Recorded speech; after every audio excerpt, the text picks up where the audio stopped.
అండి, welcome back to వజు cooking. నేను దేవి. ఈరోజు మనం బెంగాలీ స్పెషల్ అయిన పూరీని ప్రిపేర్ చేసుకుందామండి. బెంగాలీ స్పెషల్ పూరీని మన ఆంధ్ర స్టైల్లో చేస్తే ఎలా ఉంటుందో ఈ వీడియోలో చూద్దాం. ఈ బెంగాలీ పూరీని రాధా వల్లభి అని కూడా అంటారండి.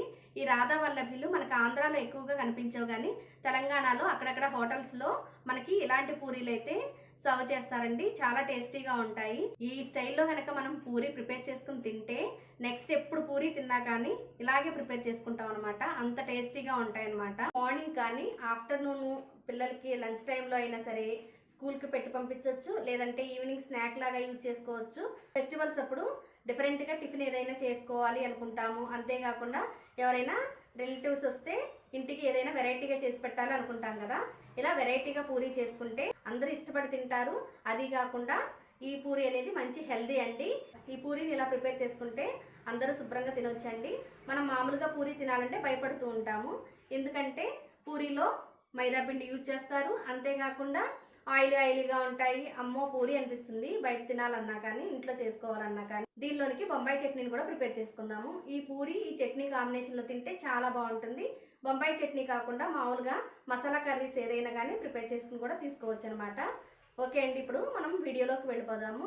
వీడియోలోకి వెళ్లే ముందు ఒక స్మాల్ రిక్వెస్ట్ అండి. ఏంటంటే మన ఓజు కుకింగ్ ఛానల్ని ఫస్ట్ టైం చూస్తుంటే కనుక సబ్స్క్రైబ్ చేసి బెల్ ఐకాన్ని ఆల్లో ఉంచండి. అంతేకాకుండా నేను చేసే వీడియోస్ ఏమైనా మీకు నచ్చినట్లయితే లైక్ చేసి షేర్ చేయండి. ఓకే అండి, ఇప్పుడు మనం వీడియోలోకి వెళ్ళిపోదాము. ఈ వీడియోలో ఏంటంటే పూరీని మరియు బొంబాయి చట్నీని ఈ రెండింటిని కూడా మనం ప్రిపేర్ చేసుకుందాం. ఓకే అండి, ఇప్పుడు మనం ఈ బెంగాలీ పూరీకి కావాల్సిన ఇంగ్రీడియంట్స్ ఏంటో చూద్దామండి. ఈ రాధా వల్లభికి మెయిన్గా కావాల్సింది ఏంటంటే మినప్పప్పు. ఇది 2 hours పాటు నానబెట్టి శుభ్రంగా కడిగి ఒక మిక్సీ జార్లోనికి యాడ్ చేసుకోవాలండి. దీనిలోనికి టేస్ట్ తగినంత సాల్ట్ యాడ్ చేసుకోవాలి. నేను ఒక 1/2 స్పూన్ వరకు సాల్ట్ యాడ్ చేశాను. ఒక 1/2 స్పూన్ వరకు పసుపును కూడా యాడ్ చేసుకోవాలండి. ఇంకా ధనియాలని అల్లంని కూడా మనం యాడ్ చేసుకోవాలి. ధనియాలు 1/2 స్పూన్ వరకు తీసుకుంటే సరిపోతుంది. అల్లం అనేది 1 ఇంచ్ వరకు అల్లము, 2 వెల్లుల్లిపాయ రెబ్బల్ని యాడ్ చేసుకోవాలి. ఈ అల్లం ముక్కని స్కిన్ తీసేసి చక్కగా ముక్కలుగా కట్ చేసి యాడ్ చేసుకోవాలండి. ఒక పచ్చిమిరపకాయని, కొంచెం కారం కూడా యాడ్ చేసుకోవాలి. కారం అనేది మనకి స్పైసీనెస్ కోసం అండి. ఈ స్పైసీనెస్ ఎక్కువ కావాలంటే ఇంకెక్కువ కారమైనా యాడ్ చేసుకోవచ్చు. ఇప్పుడు ఇది గారెల పిండిలాగా మెత్తగా గ్రైండ్ చేసుకోవాలండి. నేను ఇదిగో ఈ విధంగా గ్రైండ్ చేశాను. ఇలా గ్రైండ్ చేసిన ఈ పిండిని ఒక బౌల్లోనికి యాడ్ చేసుకోవాలండి. మనం ఇలా బౌల్లో వేసుకున్న తర్వాత ఈ మినప్పిండిలోనికి ఎంత పిండి కలుస్తుందో అంత మైదా పిండిని కానీ గోధుమ పిండిని కానీ కలుపుకోవచ్చండి. నేనైతే ఇదిగో ఈ విధంగా మైదా పిండిని తీసుకున్నాను. మైదా పిండిని మనం పూరీ పిండిని ఎలా కలుపుకుంటామో ఆ కన్సిస్టెన్సీ వచ్చే వరకు కలుపుకోవాలి. ఇది బాగా జిగురుగా ఉంటుందండి. దీనిలోనికి కొంచెం ఆయిల్ అంటే కొంచెం ఆయిల్ యాడ్ చేసుకుని చక్కగా స్మూత్గా ఈ విధంగా కలుపుకోవాలి. ఈ పిండి అనేది చాలా సాఫ్ట్గా ఉంటుందన్నమాట. మనకి పూరీ పిండిలాగా రఫ్గా ఉండదు, చాలా చాలా సాఫ్ట్గా ఉంటుంది. ఈ పిండిని పక్కకు పెట్టేసుకుని మనము బొంబాయి చట్నీని ప్రిపేర్ చేసుకుందామండి. ఒక ప్యాన్ తీసుకుని దీనిలోనికి 1 స్పూన్ వరకు నూనెని యాడ్ చేసుకుని దీనిలోనికి ఆవాలు, జీలకర్ర, ఎండుమిర్చిని యాడ్ చేసుకోవాలండి.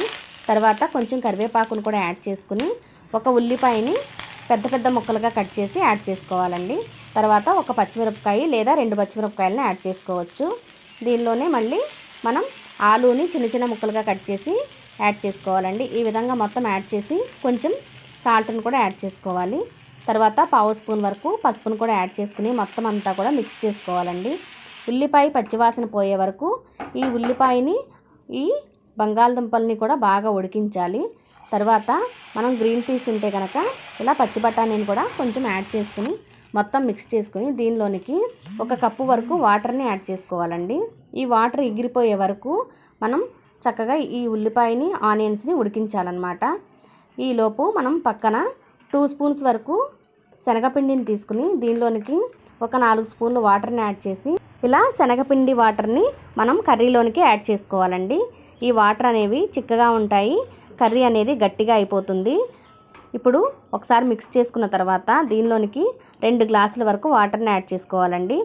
అంటే ఒక పావుసేరు వాటర్ అనమాట. ఇలా వాటర్ యాడ్ చేసి చక్కగా మిక్స్ చేసుకుంటూ బాగా దగ్గర పడే వరకు ఈ శనగపిండిని, ఆలూని, ఉల్లిపాయని చక్కగా ఉడికించాలండి. ఈ విధంగా ఉడికిపోయిన తర్వాత స్టవ్ బంద్ చేసేసుకుని మనం పూరీని ప్రిపేర్ చేసుకోవాలి. ఈ పూరీ కోసం స్టవ్ మీద కడాయి పెట్టుకుని డీప్ ఫ్రైకి తగినంత ఆయిల్ని యాడ్ చేసుకుని స్టవ్ ఫ్లేమ్ని లోలో ఉంచుకుని మనం ఆల్రెడీ కలిపి పక్కకు పెట్టుకున్న ఈ పూరీ పిండి ఉంది కదా, ఈ పూరీ పిండిని ఈ విధంగా చక్కగా బాల్స్ లాగా ప్రిపేర్ చేసుకుని మనం పూరీలను అయితే ఒత్తుకోవాలండి. అన్ని పూరీలను ఒకేసారి ప్రిపేర్ చేసేసుకోవచ్చు. ఇలా పూరీలన్నిటిని కూడా ప్రిపేర్ చేసేసుకుని మనం ఆయిల్లో డీప్ ఫ్రై చేసుకోవచ్చు అనమాట. నేనైతే ఈ విధంగా మొత్తం పూరీలను అయితే ప్రిపేర్ చేశానండి. ఇది కొంచెం జిగురు ఎక్కువగా ఉంటుందండి. పిండి అనేది కొంచెం ఎక్కువగా వేస్తూ మనం పూరీలను అయితే ప్రిపేర్ చేసుకోవాలి. బాగా గట్టిగా ప్రెస్ చేయకుండా స్మూత్గా ప్రెస్ చేస్తూ పూరీలను అయితే మనం ఈ విధంగా ప్రిపేర్ చేసుకోవాలండి.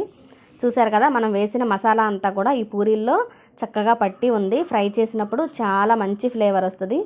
ఇదిగోండి, ఈ మందంలో ప్రిపేర్ చేసుకుంటే సరిపోతుంది, వీడియో క్లిప్పింగ్లో చూపించినట్లుగా. ఇప్పుడు నేను ఒక 4 పూరీలను అయితే ప్రిపేర్ చేశానండి. ఇలాగా 4 పూరీలని ప్రిపేర్ చేసి ఒక ప్లేట్లో పెట్టేసుకుని మనం ఈ పూరీలని ఇప్పుడు డీప్ ఫ్రై చేసుకోవాలన్నమాట. డీప్ ఫ్రై కోసం ఆల్రెడీ ఆయిల్ని స్టవ్ మీద పెట్టి మరిగిస్తున్నాం కదా, లో ఫ్లేమ్లో ఉంచిన ఆయిల్ని కొంచెం హై ఫ్లేమ్లోకి మార్చి ఆయిల్ బాగా కాగిన తర్వాత ఇలా పూరీలని యాడ్ చేసుకోవాలి. ఇలా పూరీ వేసిన తర్వాత ఆయిల్లోనే మనము గరిటె పట్టి ఈ విధంగా ప్రెస్ చేయాలండి. మరీ ఎక్కువగా కాకుండా స్మూత్గా డీల్ చేయాలన్నమాట పూరీలని. ఇలా ఒకవైపు ఫ్రై అయిపోయిన తర్వాత రెండో వైపుకు టర్న్ చేసుకుని చక్కగా సర్వ్ చేసుకోవడమే. ఇలా అన్ని పూరీలని కూడా ఫ్రై చేసేసుకోవాలి. మరీ ఎక్కువగా ఫ్రై చేయకూడదండి, ఎందుకంటే కొంచెం క్రిస్పీగా అయిపోతాయి. కొంచెం స్మూత్గా ఉండాలి అనుకుంటే కనుక ఇలా లో ఫ్లేమ్లో చక్కగా తెల్లగా ఉండే విధంగానే ఫ్రై చేసుకుంటే పూరీలు అనేవి బాగుంటాయి అన్నమాట. చాలా సాఫ్ట్గా కూడా ఉంటాయి. ఇలా ప్రిపేర్ చేసేసుకున్న రాధా బల్లబీస్ అన్నిటిని కూడా మనము ఒక ప్లేట్లోనికి పెట్టుకొని మనం ఆల్రెడీ ప్రిపేర్ చేసుకున్న బొంబాయి చట్నీతో సర్వ్ చేసుకుంటే చాలా బాగుంటుందండి. చాలా సాఫ్ట్గా ఉండే బెంగాలీ పూరి అయితే రెడీ అయిపోయింది. చూసారు కదండి, రాధా వల్లభీలు ఎంత స్మూత్గా ఉన్నాయో. స్మూత్గా ఉండడమే కాకుండా మంచి ఫ్లేవర్తో తింటుంటే ఆహా అనిపించాల్సిందే, అంత టేస్టీగా ఉంటాయి. ఇలా గనక మనం పూరి ప్రిపేర్ చేసుకుని తింటే నార్మల్ పూరి అసలు తినమండి, అంత టేస్టీగా ఉంటాయి. మీరు కూడా ట్రై చేయండి. ఓకే అండి, ఈ వీడియో మీకు నచ్చినట్లయితే తెలుసు కదా, లైక్ చేసి షేర్ చేయండి. Thank you for watching.